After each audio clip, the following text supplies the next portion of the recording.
السلام علیکم ورحمۃ اللہ وبرکاتہ۔ ناظرین کرام، امید کرتا ہوں آپ تمام احباب خیریت سے ہوں گے۔ آج کے ہمارے اس پروگرام فیس آف کے اندر ہمارے مہمان محترم جناب ڈاکٹر حافظ محمد زبیر حفظہ اللہ تعالی ہمارے ساتھ موجود ہیں۔ آئیے آج کے پروگرام کا آغاز کرتے ہیں۔ السلام علیکم ورحمۃ اللہ وبرکاتہ۔ ڈاکٹر صاحب کیا حال چال ہے آپ کا؟ خیریت سے ہیں؟ ناظرین کرام، آج کے اس پروگرام کے آغاز کے اندر ہم ڈاکٹر صاحب سے ایک سوال پوچھتے ہیں۔ ڈاکٹر صاحب ہمیں یہ بتائیے کہ مرزا صاحب کے اس کتابچے کے حوالے سے ہمیں تھوڑا سا اس کا تعارف کروا دیجیے، اور اس کا موضوع کیا ہے اور کیا ضرورت پیش آتی ہے اس کو لکھنے کی، کیوں اس کو تحریر کیا گیا، لکھا گیا؟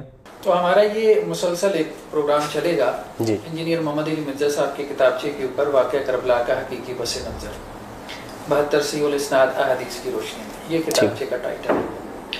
تو مرزا صاحب بیسیکلی انہوں نے یہ فکر جو لی ہے، ان کے استاذ اسحاق جہلوی صاحب فیصل آباد والے، بہت سارے لوگ ان کو جانتے ہیں، سوشل میڈیا پہ ان کی ویڈیوز آپ دیکھتے ہیں، وہ ان کے استاذ بھی ہیں، ایک اعتبار سے ان کو اپنا استاذ مانتے ہیں، کہتے ہیں۔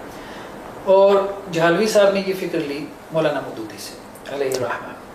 مولانا مودودی نے بیسیکلی یہ کتاب لکھی تھی خلافت و ملوکیت کے عنوان سے، چونکہ وہ تحریک انہوں نے شروع کی تھی، اور ان کے سامنے یہ ایک کوشچن تھا کہ خلافت سے ملوکیت میں اسلامی ریاست کیسے کنورٹ ہوئی۔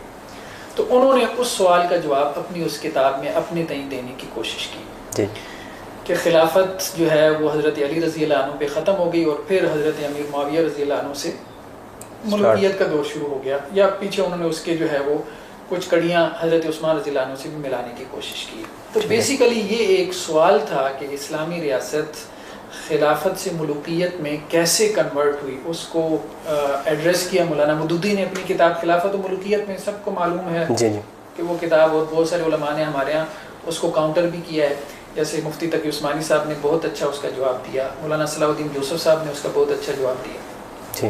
وہاں سے فکر اسحاق جہلوی صاحب نے لی، اسحاق جہلوی صاحب سے یہ فکر جو ہے وہ انہوں نے لی مرزا صاحب۔ اب آپ یوں کہہ سکتے ہیں کہ ایک اعتبار سے سید مودودی اور مرزا کے کام میں فرق ہے۔ ٹھیک ہے، ہم یہ کہہ سکتے ہیں کہ مرزا کا کام جو ہے وہ ایک اعتبار سے بہتر ہے۔ وہ کس اعتبار سے کہ سید مودودی نے اپنی کتاب کی جو بنیاد رکھی وہ تاریخی حوالوں کے اوپر رکھی، یعنی انہوں نے اپنا پورا مقدمہ جو ثابت کیا ہے کہ خلافت سے ملوکیت جو ہے وہ کیسے آئی ہے حضرت امیر معاویہ رضی اللہ عنہ کے دور میں، وہ سارا تاریخی مصادر سے ثابت کیا ہے، تاریخ کی کتابوں سے۔ مرزا نے یہ دعویٰ کیا کہ میں یہ سب جو سید مودودی نے ثابت کیا ہے تاریخ کی کتابوں سے، وہ میں احادیث سے ثابت کروں گا، یعنی اس نے اپنے ٹائٹل پیج، کتاب کے ٹائٹل پیج کا یہ عنوان رکھا، واقعہ کربلا کا حقیقی پس منظر، 72 صحیح الاسناد احادیث کی روشنی میں۔ تو اس اعتبار سے آپ کہہ سکتے ہیں کہ یہاں تاریخی مصادر ہیں، یہ نہیں کہ مرزا نے نہیں بیان کیے، بیان کیے، اگرچہ وہ انکار کرتا ہے لیکن اس نے بیان کیا، اس کے کتابچے میں ہم دکھائیں گے، لیکن بیسیکلی اس نے جو ہے وہ احادیث سے جو ہے وہ یہ سب کچھ لیا ہے۔ تیسری جو اہم بات ہے وہ ہے کہ مودودی رحمہ اللہ اور مرزا کے موقف ہے، اس میں بنیادی فرق موجود ہے، اس کو سمجھنا چاہیے۔ سید مودودی رحمہ اللہ علیہ کا جو موقف ہے وہ یہ تھا کہ خلافت سے ملوکیت میں جو اسلامی ریاست گئی ہے یہ ان انٹینشنلی ہوا ہے، یعنی امیر معاویہ رضی اللہ عنہ نے جان بوجھ کے نہیں کیا، ٹھیک ہے، غیر ارادی طور پہ ان سے یہ کام ہو گیا، یعنی وہ ان کی کوتاہیوں کو گنواتے ہیں ایک طرح سے، وہ کہتے ہیں سید مودودی کی ان کی کوتاہیاں ذکر کرنا چاہیے تاکہ آئندہ کوئی اسلامی ریاست خلافت سے ملوکیت میں نہ چلے، اس لیے ہمیں تنقید کرنی چاہیے، لیکن وہ کہتے ہیں یہ ان انٹینشنلی ہوا ہے۔ لیکن اسحاق جہلوی صاحب اور مرزا صاحب کا جو بیانیہ نیریٹو ہے وہ سید مودودی کا نہیں ہے، سید مودودی نسبتاً زیادہ محتاط ہے، آپ لوگ کہہ سکتے ہیں، یہ کہتے ہیں یہ سب پلان تھا، اسحاق جہلوی صاحب بھی اور ان کے یہ شاگرد مرزا صاحب بھی، کہ یہ سب پلاننگ کے تحت ہوا ہے کہ خلافت سے ملوکیت میں جو کنورژن ہوئی ہے یہ کوئی پلان تھا پہلے سے۔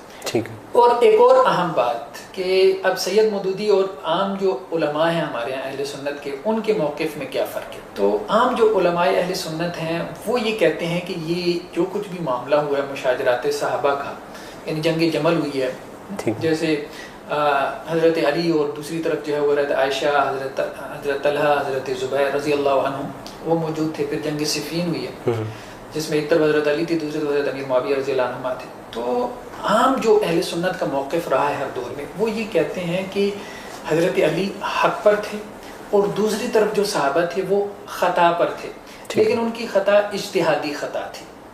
ٹھیک ہے. اور ہمارے اجتہادی خطا کے بارے میں کیا کہا جاتا ہے آپ کو پتہ ہے کہ اس پہ بھی 1 گنا اجر ملتا ہے. لیکن حضرت علی حق پر تھے, یعنی ان کے لیے 2 گنا اجر.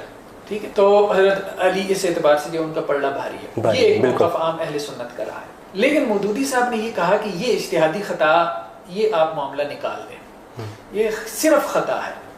یعنی سید مودودی صاحب نے اس کو کیا کیا, صرف خطا ڈکلیئر کیا, اور انہوں نے کہا یہ محض غلطی ہے, اس پہ کوئی اجر وجر نہیں ہے, اللہ تعالیٰ معاف کر دے تو یہ بڑی بات ہے. ٹھیک ہے. تو یہ ایک سٹانس جو ہے وہ مودودی صاحب نے اختیار کیا. تو بیسیکلی 3 موقف ہو گئے, 3 نیریٹو ہو گئے اس پورے جو مشاجرات صحابہ کا, یعنی صحابہ کے جو آپس میں اختلافات ہوئی ان کے حوالے سے. ایک اہل سنت والجماعت کا, ٹھیک ہے, کہ جس میں حضرت علی کو حق پہ کہتے ہیں اور مخالفین صحابہ کو کیا کہتے ہیں کہ جو اجتہادی خطا پہ تھے. دوسرا سید مودودی کا جو کہتے ہیں کہ جی حضرت امیر معاویہ یا حضرت علی کے جو بھی مخالف صحابہ تھے وہ خطا کی غلطی بالکل تھے, اس کو اجتہادی خطا نہیں کہنا چاہیے. تیسرا مرزا صاحب وہ کہتے ہیں کہ نہیں یہ پورا پلاننگ کے ساتھ ہوا ہے, انٹینشنلی ہوا ہے, حکومت حاصل کرنے کے لیے, ریاست اور اقتدار کی خاطر, مطلب اس قسم کی. اور اہم بات یہ ہے کہ مرزا صاحب کی یہ جو فکر ہے, یہ جو کتابچہ ہے, یہ ان کی بنیادی فکر ہے. مرزا صاحب نے اس کے لیے 2 لفظ استعمال کیے. ایک دی بیسٹ پروڈکٹ, کہ یہ میری دی بیسٹ پروڈکٹ ہے, یعنی بہترین میری جو ہے نا کاوش ہے. یہ واقعہ کربلا کا حقیقی پس منظر, یہ ان کا کتابچہ 32 صفحات کا ہے. 32 صفحات کا چھوٹا سا کتابچہ ہے, 6 انہوں نے اس کے چیپٹر بنائے ہیں. ہم ہر چیپٹر کے اوپر علیحدہ سے گفتگو کریں گے. ٹھیک ہے, چھوٹے چھوٹے ایپیسوڈ. تو دوسرا وہ یہ کہتے ہیں یہ ہائیڈروجن بم ہے, یعنی علماء کے خلاف یا علماء اہل سنت یا ان کا جو موقف ہے اس کے خلاف میں نے ایک ہائیڈروجن بم تیار کر دیا. تو اگر آپ نے یہ سمجھنا ہو کہ مرزا صاحب کی فکر کیا ہے, تو مرزا صاحب خود کہتے ہیں کہ یہ میری فکر کا نچوڑ ہے, یہ ان کی فکر کا خلاصہ ہے. تو بیسیکلی ہم جو گفتگو کر رہے ہیں فیس آف پروگرام کے ذریعے, ہم گفتگو کر رہے ہیں مرزا صاحب کی فکر کے اوپر. اور مرزا صاحب کی فکر کیا ہے 2 لفظوں میں, وہ ان کا یہ کتابچہ ہے جس کو وہ دی بیسٹ پروڈکٹ کہتے ہیں, جس کو وہ ہائیڈروجن بم کہتے ہیں. یہ ان کا خلاصہ ہے یا ان کی فکر کا نچوڑ ہے. تو اس پہ انشاءاللہ سے ہم چھوٹے چھوٹے ایپیسوڈز میں جو ہے وہ گفتگو کریں گے. ڈاکٹر صاحب یہ بتائیے کہ مرزا صاحب کے اس کتابچے کو کیا ہم ریسرچ پیپر کہہ سکتے ہیں؟